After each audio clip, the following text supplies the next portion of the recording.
Hola amigas y amigos, bienvenidos al portal del Villegas en este comienzo de semana. Y las cosas se han dado de tal manera que ya no tenemos necesidad de entrar en una polémica, como dicen ahora, con gente que temía que firmar el pacto sobre las migraciones iba a producir tal invasión de extranjeros que el país se iba literalmente a desfondar. El presidente, el Ejecutivo decidió no hacerlo, no fueron a la cita, así es que no se va a firmar. Parece que hubo una discusión muy intensa sobre eso, no se va a firmar. Pero al mismo tiempo, como estamos empezando a adquirir cierto aire de una compañía de comedia en nuestro país, un grupo de parlamentarios que sí firmó allá, pues no tenían ni idea, nadie les contó que el gobierno no estaba en esa parada. Así que se le ha dado gusto a todo el mundo. Los que querían, por su progresismo, que se firmara, tienen unas personas que lo firmaron, y los que no querían, tienen el gobierno que no lo firmó.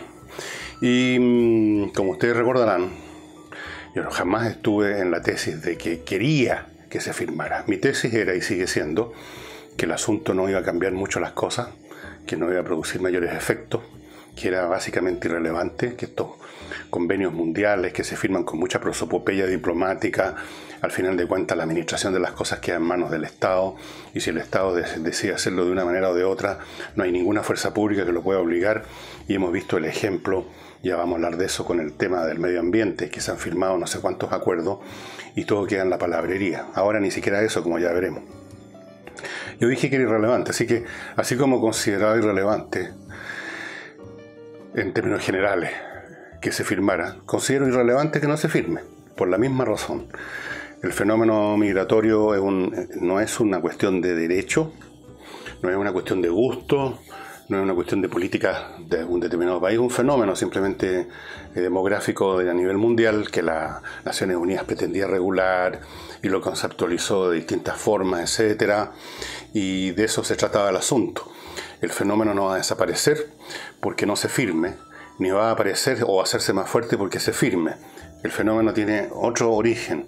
La gente que está escapando de un país en llamas, literalmente, o que busca la oportunidad de trabajar y ganarse la vida, toma esas decisiones e intenta entrar a un país con o sin firmas de tratado. Es cierto, algunos dirán es que si se hubiera firmado el tratado habría sido más fácil entrar. Puede ser, pero estamos aquí hablando de tal cantidad, de tal dimensión del fenómeno, que el poquito más o poquito menos que hubiera podido cambiar el firmar o no firmar no hace mucha diferencia. Recordemos algunos hechos simples, por favor. En Chile tenemos, entiendo que la cifra es aproximadamente 800.000 personas que vinieron de otros países en los últimos 10 años, una cosa así, cuando ni siquiera los burócratas de las Naciones Unidas se les había ocurrido redactar un tratado sobre esta materia. Recordemos que la señora Bachelet decretó ante sí, por sí misma, que este era un país acogedor y dejó las puertas abiertas de una manera tal que resulta casi impresionante. Y este gobierno está regulando, como hacen todos los países del mundo, está regulando las cosas para que la inmigración sea ordenada, en el sentido que no entre cualquier delincuente, que no entre cualquier persona que venga aquí a traer daño, a traer perjuicio. Los que no lo han hecho así, por supuesto, han tenido problemas, los tiene en este momento Alemania. La señora Merkel, que fue líder política y de Europa, diría yo, por muchos años, se acabó su carrera por esto, por el tema de la inmigración no regulada, no medida, no ordenada. Y eso fue lo que finalmente está en la raíz de su derrumbamiento político. Ciertamente que el pacto que se pretendía firmar tiene afirmaciones que son muy discutibles, como esto de que la inmigración es un derecho humano. El gobierno chileno piensa que no es un derecho humano y en eso tienen razón. No es que tiene que ver el derecho con un hecho, con el hecho de que yo me quiero mover de un lugar a otro. Bueno, yo tengo derecho, por supuesto, a moverme a donde quiero, pero los demás tienen derecho a abrirme o no la puerta también. Depende de quién soy yo, ¿no es cierto? De manera tal que esto de convertir todo en derechos humanos, por supuesto, forma parte de las retóricas actuales, y el gobierno chileno no se compró eso. Pero igual vamos a seguir recibiendo inmigrantes. No crean ustedes que mañana ya no entra nadie más acá. Vamos a tener inmigrantes, y si esto es beneficioso o no para el país, yo creo que en general ha sido beneficioso. en términos de aporte laboral, aporte profesional. Han habido también cosas más perjudiciales, especialmente en el norte de Chile y en todas partes donde se han formado bandas de delincuentes con prácticas incluso más letales de las que pueden existir en Chile. Pero eso no pasa por tratados internacionales, pasa por lo que hacen los estados con sus propias fronteras, cómo se regulan, cuál es el sentido común que se usa, cuál es la capacidad para fiscalizar. Eso no depende de firmas solemnes realizadas por diplomáticos o por burócratas internacionales con el alambrito saliéndole por las orejas. Antes de continuar, les recuerdo, estimados amigos, que ustedes pueden ver este programa, si así lo desean, en un televisor, en el canal 31 Prime de cable, que pertenece al grupo GTD y Telefónica del Sur. Y ahí tienen ustedes la opción de verlo. Se transmite esto, que a lo mejor usted está viendo más temprano, todos los días, de lunes a viernes, no todos los días, de lunes a viernes a las 8:30 de la noche. Ahí está este programa. Y así que el asunto de la migración, de la no firma del gobierno, del planchazo de los parlamentarios que firman una cosa que el gobierno decide no firmar, eso seguramente va a dar motivo para un montón de discusiones. Aquí estoy viendo una noticia, el señor Osandón dice que sobre este tema había una tremenda discusión en el gobierno y que su posición es no apoyarlo. Sí, era un tema para discutirlo con mucha intensidad, pero parece que ya se tomó esta decisión y veremos cómo se fiscalizan las cosas, porque vuelvo a repetir, para que quede claro, para algunas personas que creen que yo sigo insistiendo, que yo soy como quien dice partidario que entre todo el mundo. Yo no soy partidario que entre todo el mundo, ni soy partidario que no entre nadie.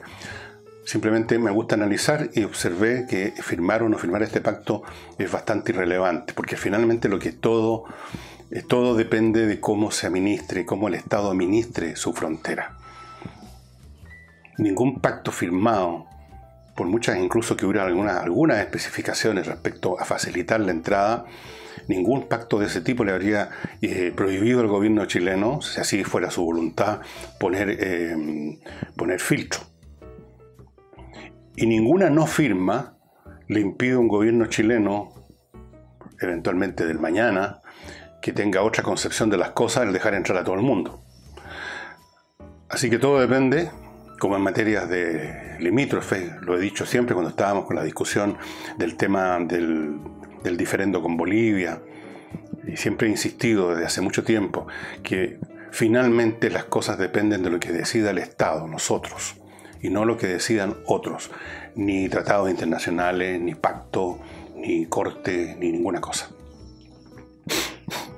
Pasando a otro tema, el ministro de Defensa, el señor Alberto Espina, ha señalado que respecto a los temas de control de las finanzas, de cómo se han manejado todo este tiempo los recursos en las Fuerzas Armadas, él encontró, porque llevó a cabo una auditoría, encontró un montón de problemas bastante serios y que él anunció que iba a meter el dedo en la llaga completamente.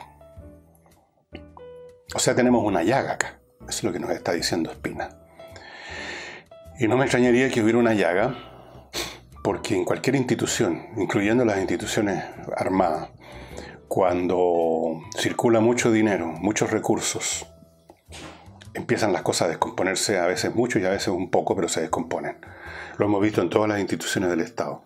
Cuando este era un país realmente pobre, el país de los años, 60, 70 para atrás, cuando el Estado siempre estaba en la inopia, no había dónde robar en primer lugar, no había dónde distraer fondos, no había esa abundancia, esa pleamar que permite tapar, digamos, los neumáticos que están botados en la playa. No había la oportunidad de desviar fondos para acá o para allá. El Estado era muy simple, además no habían tantas reparticiones públicas porque ahora hay muchísimas más que antes, que se manejen con sus propios presupuestos y que sea difícil controlar a cada una de ellas. La Contraloría General de la República seguro que no da abasto en estos tiempos, y no habían las condiciones para que este fuera un país donde hubiese un grado importante de corrupción y de deshonestidad. Ahí la pobreza obliga a ser honesto simplemente porque no se puede robar. Ahora este es un país que tiene mucha abundancia de recursos públicos, un laberinto burocrático, y podríamos agregar también que la mentalidad de los chilenos, que alguna vez se ajustó a esa pobreza y la convirtió en una virtud, con las tentaciones de hoy, con los conceptos de que cada cual, digamos, tiene que pasarla lo mejor posible y forrarse los bolsillos y enriquecerse y qué sé yo, dar una manifestación de éxito en la vida y tener el auto del último modelo y todo. Se generaron presiones culturales que dan como resultado de que mucha más gente que antes esté dispuesta a cualquier cosa para llevar fondos a sus bolsillos. Entonces se dieron todas las condiciones y no me extraña en absoluto que además las Fuerzas Armadas que eran dueñas del país, podríamos decir, de la administración del Estado por muchísimos años, durante la dictadura de Pinochet, dirían algunos, durante el gobierno de Pinochet, dirían otros. Y yo voy a decir simplemente durante el régimen de Pinochet. No cabe duda de que hay otras condiciones para hacer lo que se les da a la real gana. Entonces, no me cabe duda que hay alguna llaga aquí. ¿De qué tamaño es?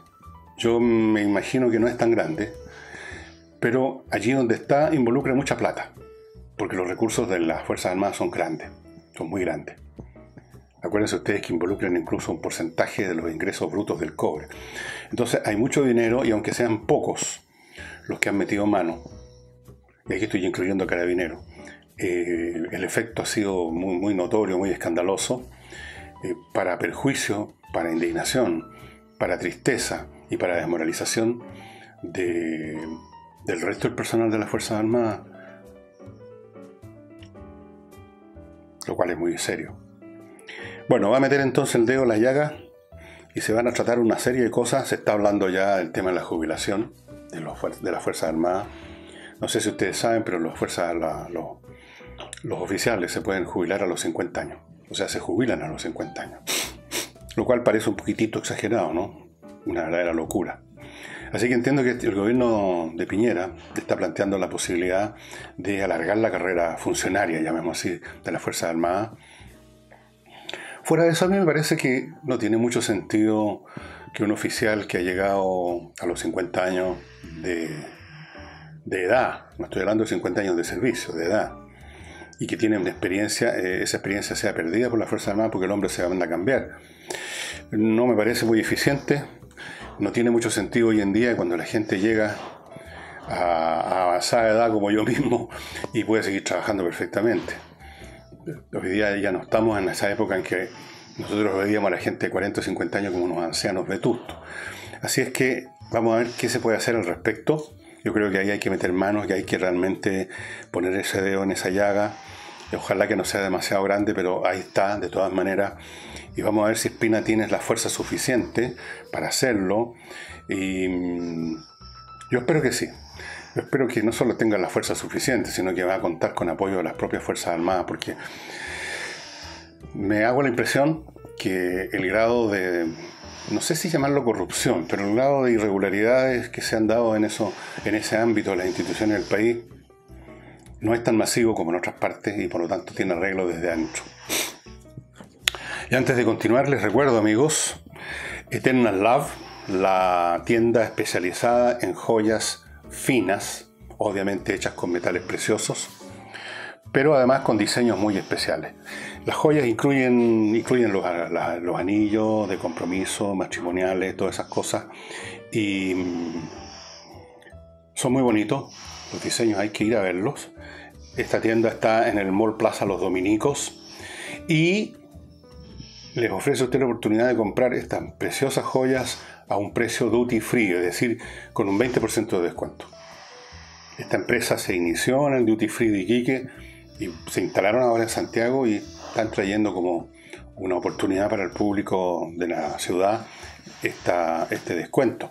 Es más, algunos de los productos de la joyería que usted los puede ver y comprar en el sitio eternallove.cl, si usted los compra online, se benefician con descuentos adicionales. En algunos casos, sumando lo del duty free y los descuentos adicionales, usted puede llegar al 40%. Tómelo en cuenta ahora que está pensando ya, haciendo su listita de regalos de Pascua, que tiene esta tremenda opción.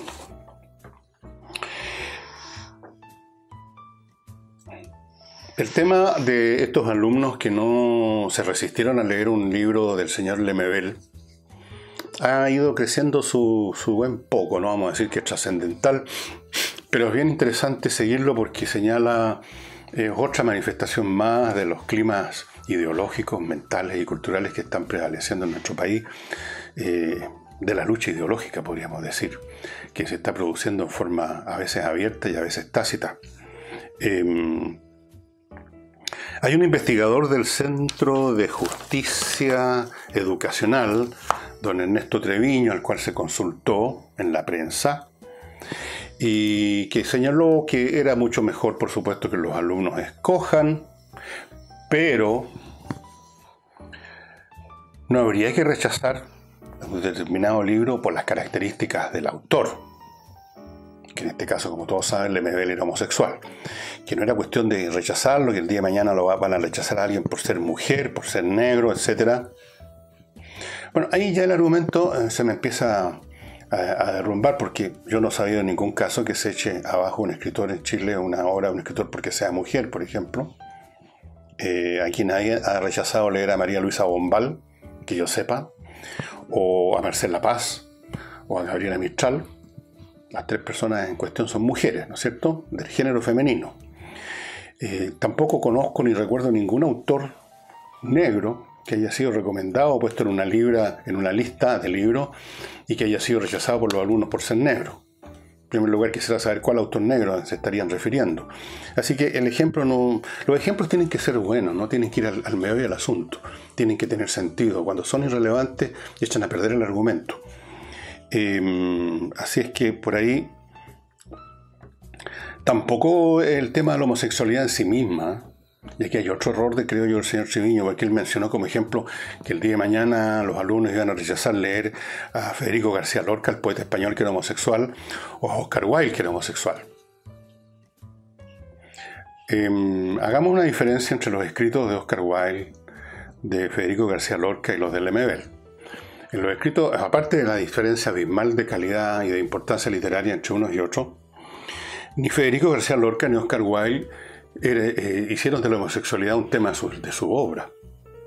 No se regocijaron, no chapalearon hablando y presentando personajes y machacando el tema. Eran homosexuales, pero su obra no es homosexual. Su obra no tiene sexo. En la verdad, una obra de verdad, una obra que tiene valor literario, puede haber sexo, pero no tiene sexo la obra misma. No sé si me hago entender. Salvo que entremos a conversar sobre la literatura pornográfica, que empecemos a conversar de los libros pornográficos que escribió el Marqués de Sade, como por ejemplo Filosofía en el Tocador y otros por el estilo. Pero no. Entonces no se trata ni de este tema general de que el día de mañana los chicos van a rechazar un libro porque es de un negro, o de una mujer, o de Oscar Wilde. No. Aquí había un tema con el señor Lemebel, simplemente, que es distinto, es completamente distinto. Ahora, tampoco para mí el tema es que se lea o no se lea Lemebel. El tema es que los alumnos tengan libertad o no para escoger y que nadie se les intente forzar y meter por el garnate con pretextos, además, que ya vamos a ver de que esas lecturas les abren la mente. No, yo no creo en esa teoría. Después tenemos otro caballero que también se le preguntó a un señor López, que fue más allá y criticó a los papás y dijo: esto es mal por los padres que están formando jóvenes con sistemas de creencias acotados. Estrechos quiso decir, ¿no es cierto? No se atrevió a decir estrecho, dijo acotados. Dice que así los chicos no se adaptan, esto es el texto actual, a los requerimientos del siglo XXI. Yo me gustaría saber si el señor López es una autoridad sobre los requerimientos del siglo XXI, quien le dio el título, el doctorado en requerimientos del siglo XXI, para venir a asociar la lectura del MBL con los requerimientos del siglo XXI. Aquí tenemos el caso típico de un iluminado que cree saber lo que le conviene a la nación, a la humanidad, y que nosotros, por supuesto, no sabemos, que nosotros somos tontones, somos fascistas pobres, y por eso que no queremos leer a algunos jóvenes al MBL, porque no entendemos que la única forma de ponernos a la altura y en sintonía con los requerimientos del siglo XXI es leer al MBL y a otros que le parezcan bien al señor López. Y después dijo una frase que ya es un estándar de ciertos sectores, ¿no? Esto de que es desde la diversidad que construiremos una sociedad mejor. ¿Qué quiere decir eso? ¿Cuál diversidad? ¿De qué diversidad está hablando el señor López? Porque la diversidad significa que hay cosas distintas, pero no necesariamente esas cosas que son distintas son buenas en sí mismas. Hay una diferencia, hay una diversidad entre el bien y el mal, y no por eso significa entonces que lo mejor para una sociedad es que siempre haya mal coexistiendo con el bien. ¿Qué objetos son aquellos que están siendo diversos? ¿Y en qué sentido una sociedad se hace mejor? También hay diversidad en cuanto a que junto con los dentistas, con los astrónomos, con los profesores existen delincuentes.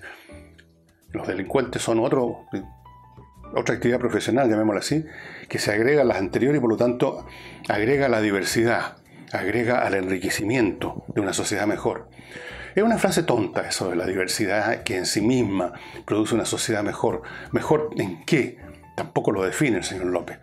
Entonces aquí tenemos una vez más esta mentalidad facilista, repleta de prejuicios que no ha examinado, repleta de axiomas, repleta de frases hechas, que de tanto repetirla ellos creen que suenan bien, como esto de la riqueza, la diversidad.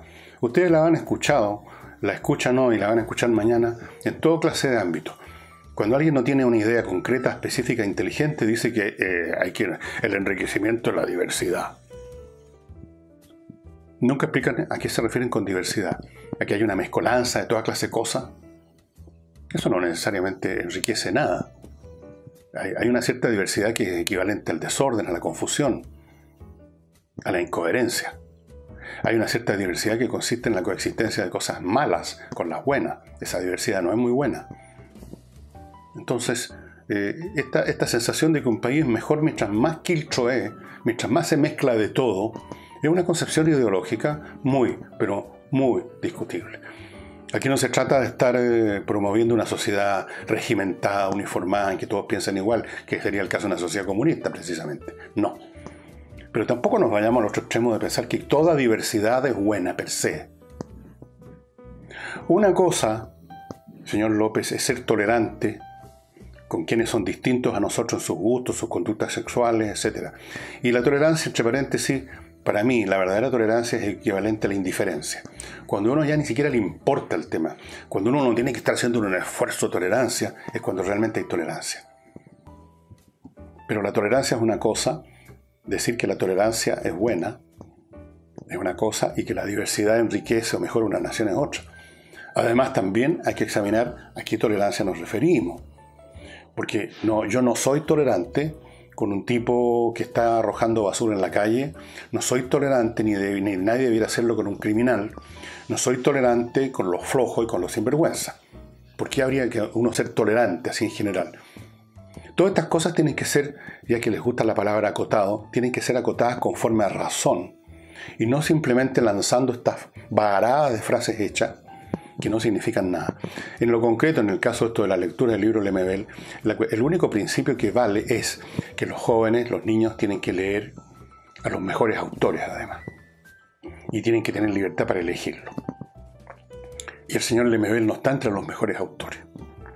Yo siempre le he dicho, cuando de repente me dicen, ¿usted ha leído tal libro, tal otro, tal bestseller? Yo digo, no, porque leer un libro, dada que tenemos una vida limitada, es gastar un tiempo que podría haber ocupado en leer otro libro mejor.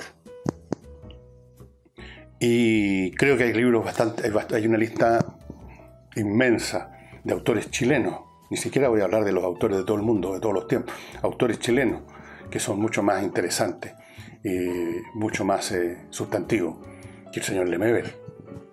Les voy a contar una anécdota. Un amigo, un ex amigo mío, yo ya no tengo amigos prácticamente, un ex amigo mío se encontró una vez con el señor Lemebel en la Feria del Libro. Y este ex amigo era un hombre medio brutal para decir las cosas, ¿no? Peor que yo. Y habló con unos momentos con él, le dijo, pero si tú escribes pésimo, le dijo, tú escribes mal. Eso le dijo mi ex amigo, tú escribes mal. Y la respuesta del Lemebel fue, esa es mi propuesta. Esa manera de escribir mal es mi propuesta. Así que si yo fuera el profesor de estos jóvenes, aparte que no los obligaría a leer nada, me preocuparía que hubieran libros de buenos autores simplemente, que sepan escribir. Dicho eso, si alguien quiere leer a Lemebel tampoco me importa. Cada cual verá lo que quiera leer. Si hay jóvenes que encuentran maravillosa la prosa de Lemebel y los mundos que él pinta, los mundos arrabaleros, en los cuales se regocija, está bien, pero no obliguemos a nadie. Y no vengamos con estos argumentos de una sociedad mejor por la diversidad, porque eso es una frase completamente absurda, no tiene ningún sentido, es simplemente una frase hecha que no vale nada, no vale ni un 5. Y continúo con mis estimados auspiciadores. Bueno, se me está medio como derrumbando la caja de tanto que la he movido, pero ustedes saben lo que hay adentro de ella. Esto es una de las posibilidades que ustedes tienen si se contactan con Vino Personalizado, que les ofrece no solo un vino muy rico, sino que la posibilidad de personalizar la etiqueta, el membrete, el nombre del vino. Pueden ponerle el nombre que quieran, Santa Julia, 8 estrellas, hacer broma, el dibujo puede ser distinto, lo diseñan como se les dé la real gana. Y eso significa que son súper útiles estas botellas de esta viña para hacer regalos. Por ejemplo, regalos corporativos, cuando uno quiere agasajar a clientes o gente que queremos que sean clientes nuestros y los invitamos a una cena. Y hay un cómico y hay un numerito.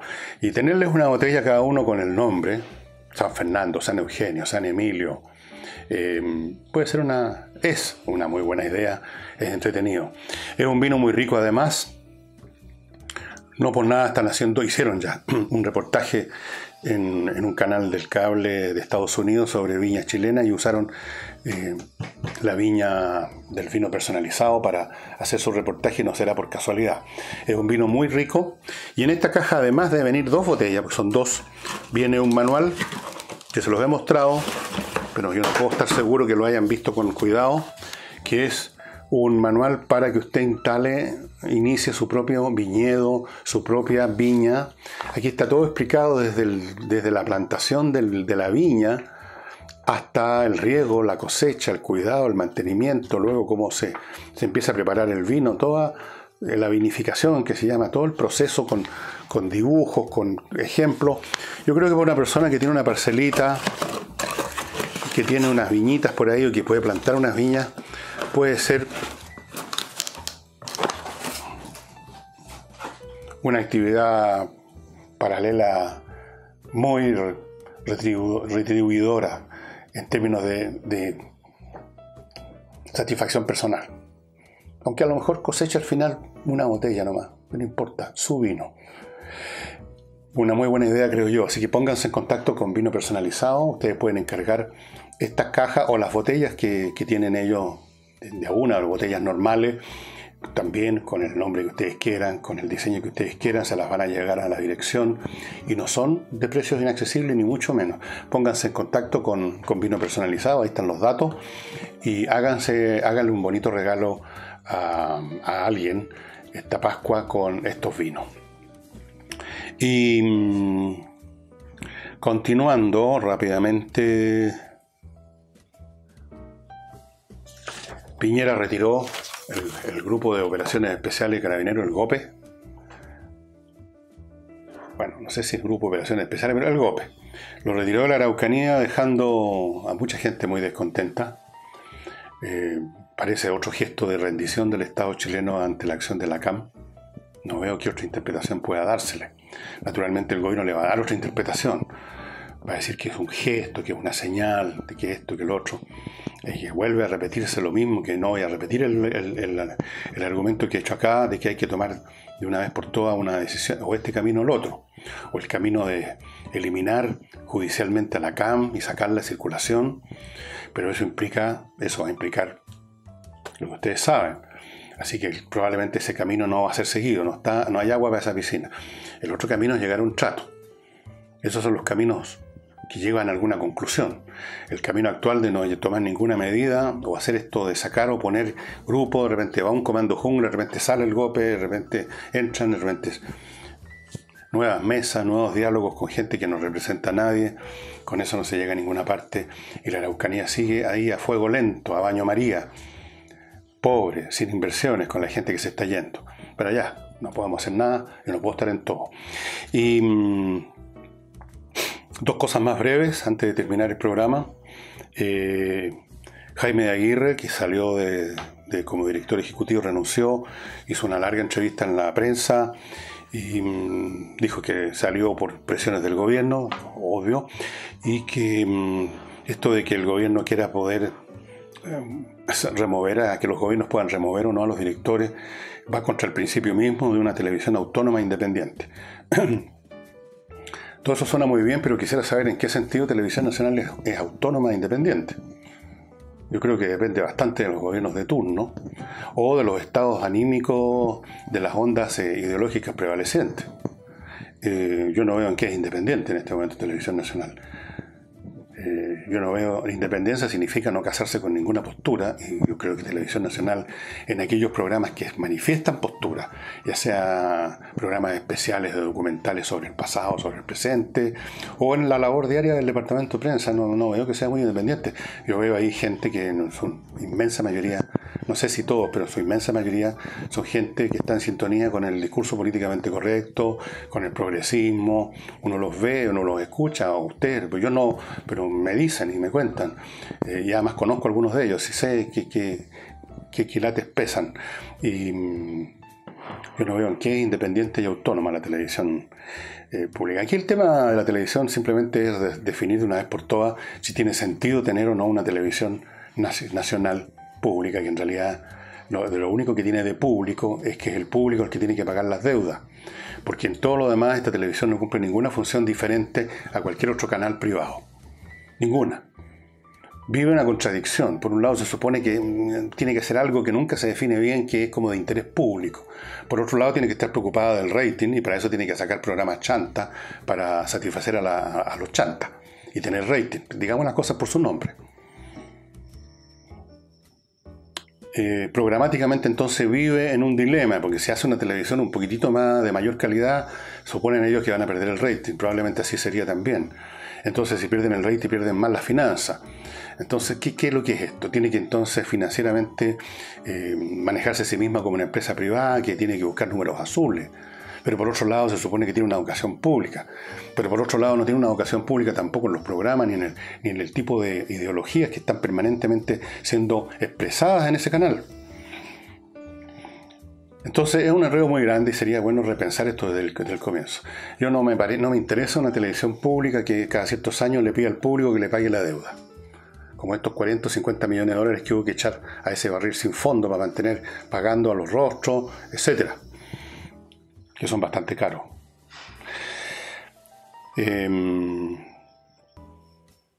Y finalmente, estimados amigos, a propósito de los famosos acuerdos que estaban tan preocupados algunos de ustedes con el acuerdo sobre las inmigraciones. Fíjense que en Polonia, en esta última reunión climática, no fueron ni siquiera capaces de llegar a un acuerdo con la palabrería. En anteriores reuniones sí han llegado a un acuerdo, después de diluir lo más posible toda requerimiento o frase que pueda molestar a alguien, que pueda significar una exigencia para alguien, pero al final logran producir un mamarracho retórico y lo firman y salen todos y se fotografían muy ufanos como que hubieran logrado salvar a la humanidad. Pero ahora en Katowice, Polonia, ni siquiera fueron capaces de hacer eso. ¿Y saben ustedes por qué? Porque la idea era incluir en la declaración de que esta reunión acogía con mucho interés el informe de los científicos acerca de los pequeñísimos plazos que tiene, según ese informe, la humanidad para que no quede la crema. creo que hasta el año 2030 tenemos tiempo para que la temperatura, para tomar las medidas que eviten que la temperatura crezca más de 1,5 grados Celsius. Más allá de lo cual se desatan mecánicas de termodinámicas que hacen desde el planeta un lugar cada vez más invivible. No, hasta eso le pareció a un montón de países productores de petróleo, desde luego, estos países árabes productores de petróleo, que lo único que producen es terroristas y petróleo. Y para países como Estados Unidos. Ni siquiera en eso estuvieron de acuerdo. A lo más que estaban de acuerdo era decir que los que estaban ahí en esta reunión tomaban nota. ¿Qué quiere decir eso? Nada. Tomaban nota del informe. Como no se pudieron poner de acuerdo entre poner que recibían con interés y que iban a considerar digamos, el informe, o poner tomamos nota, que no significa nada, porque uno puede tomar nota de cualquier cosa, a favor o en contra. Como no se pusieron de acuerdo en eso, no hubo declaración. O sea, ya estas reuniones no sirven ni siquiera para ponerse de acuerdo en la retórica de antes. La retórica que antes se ponían de acuerdo. Una mala retórica, pero finalmente estaban de acuerdo en ella. Así es que no es necesario ser aquí Nostradamus para pronosticar que, salvo que lleguen, como algunos piensan, los extraterrestres a tiempo para salvarnos de los estropicios que como raza poco inteligente le producimos al planeta, de aquí, no voy a decir a 10 años, a 5 años, los efectos del calentamiento global, sea cual sea la causa, van a ser aún más feroces de los que ya estamos empezando a ver. Y la vida en esta Tierra, en este planeta, va a cambiar completamente y para peor. Y le estamos entregando ya a nuestros hijos, para no hablar de los nietos, un planeta en muy malas condiciones. En muy malas condiciones. Bueno, puede ser que tengamos la suerte, porque esta es una raza con suerte pese a todo. No somos muy inteligentes, somos medios tontones los seres humanos. Aunque nos creemos maravillosos, hay aquí un autor israelita que ha escrito unos libros sobre los que somos poco menos que semidioses, las pinzas. Somos apenas unos monos, como decía Anatole France, el hombre es un mono con un mosquete. Eso es todo. Vamos a ver qué pasa. En una vez hay un milagro, tenemos suerte, vienen los extraterrestres, o viene Dios en persona, o ocurre algún fenómeno X, y logramos salir del despeñadero hacia el cual vamos, pero como por un tubo en este momento. Y dicho lo cual, agradezco a los que se siguen inscribiendo en Patreon, y igual le doy las gracias a los que se han salido, algunos pocos porque se molestaron con alguna cosa que yo he dicho, entonces me castigan, se salen de Patreon, está bien, son dueños.